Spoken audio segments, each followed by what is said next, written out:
Hey there, I'm Bradley Hubbard, and in this video I'm going to show you how to use Notion for personal productivity. Notion is an amazing tool, but the key to its success lies in its simplicity. If you try to build something too big, you're not actually doing what you're intending to do, you're just building the system, you're not getting your job done. So in this video I'm going to walk through 6 main points on how to make sure that if you're doing it right, you're going to actually get your work done and make progress with your workspace. So if you're ready to take your productivity to a whole new level or learn what productivity actually means, well, let's get right into it. We're going to cover the Notion Shuffle. Let's go. Alright, getting right into it, the first rule is simplicity. As you see on the screen, this is not simple, but it started out very simple.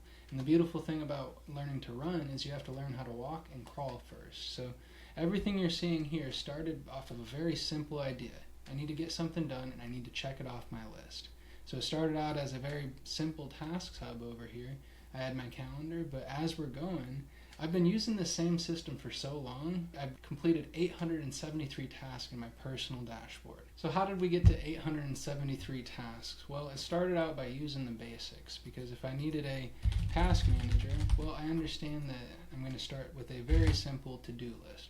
Put it onto a single page, and when I feel like I need another feature, such as something that tracks the time, well, I can play around with the features to see what fits, but I at least got my idea onto a page. So use something that's very simple like task 1, task 2, task 3 until you realize that you have a whole lot more tasks than it makes sense.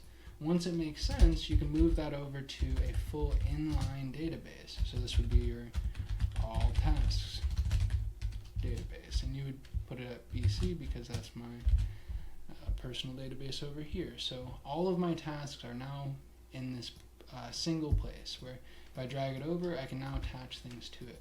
We didn't need to create a whole database if we're just tracking little to-do items on a sticky note. Just throw that sticky note away when you're done. But if you're starting to use it more and you want to track your history, you're able to add more features as time goes on. Remember, your system should help you work faster, not slower. Work simple, don't get lost in the complex. It goes on for quite a while, and that takes us to the next one. Because of how long it goes, it's going to take some time for you to actually pick up all the features that go into it. If you realize that, or if you see somebody use something inside of Notion, you can too. You just have to figure out what setting to manipulate. And that really comes down to staying determined. If you've ever met anybody inside web development, they're very determined to figure out what that bug is and figure out how to fix it. That's the same thing inside of Notion. If you look at Notion as web development or WordPress with a different toolkit, it becomes very easy to realize that you can do anything, just like you can make a super complex website do anything you want. And if you've ever seen those pages where you're scrolling and it's doing like backflips, that's essentially what you can do with your Notion workspace, but not as decorative as CSS or something like that. So realistically, you can do everything you're looking for, just stay simple. If you're spending more time tweaking your system than actually using it, it might be time to cut back a little bit and only use the essentials, which kind of takes us over to our next point.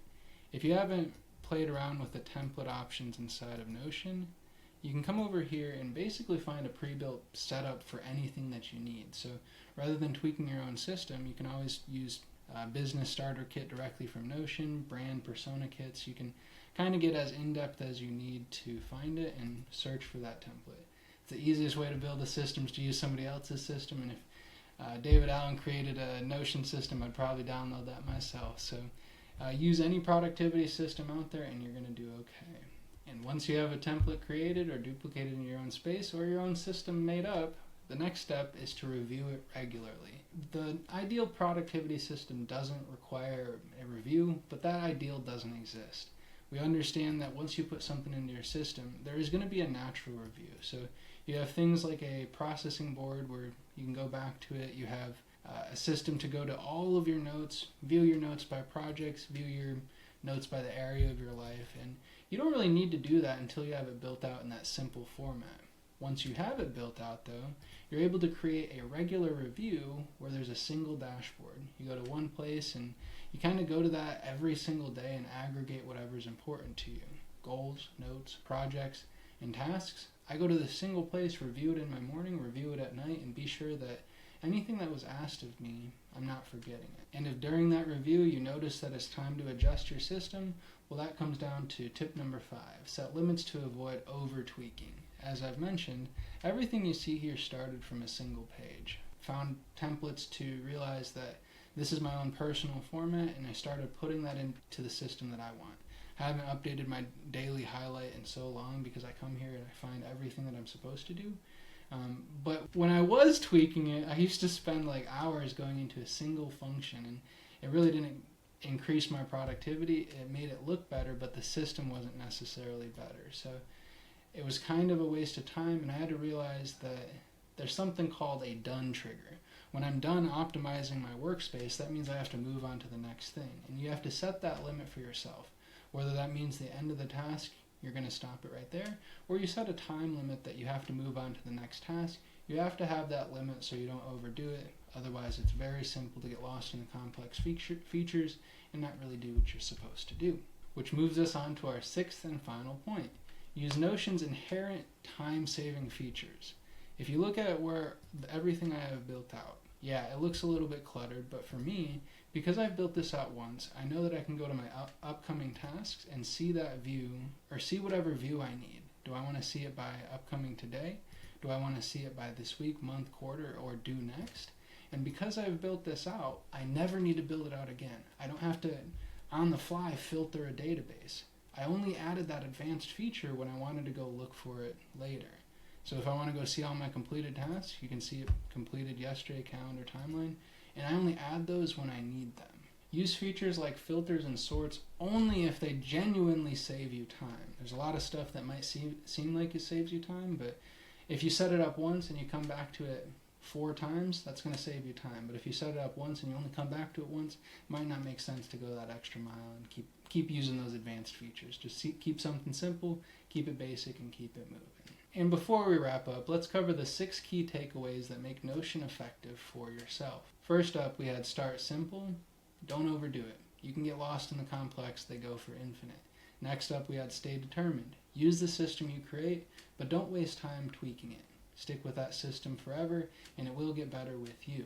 Number 3, use templates. They save you time and effort, somebody's already thought of it, and if you want to tweak it to your own personality, do so. But the function is there, you just have to make it your own.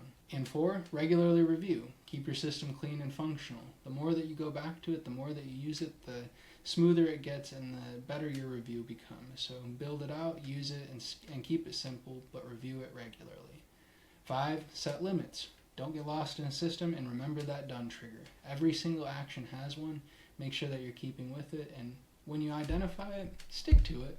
It could be fun, but stick to that done trigger and keep being productive. And 6, use advanced features wisely. What that means to you might mean something completely different to me, but the bottom line is, only do something if it genuinely helps your organization system. It can look like a whole bunch of different things, but if it helps, it helps. That's the only time you should bring in those advanced features. Other than that, you're probably wasting time, and you might be able to add that on when you need it. And that's about it. If you found this video helpful, be sure to hit that like button, comment below if you had any questions, and be sure to subscribe. I know Notion probably better than the back of my hand these days. Yeah, definitely better than the back of my hand. So we have a whole lot more videos coming. I've mapped out everything that you need to know from beginner level 1 to level 5 masterful proficiency. And I have a video coming out for everything that you could possibly need, basic to integrations and well beyond. So be sure to subscribe. We have a whole lot more coming, and I'll see you there.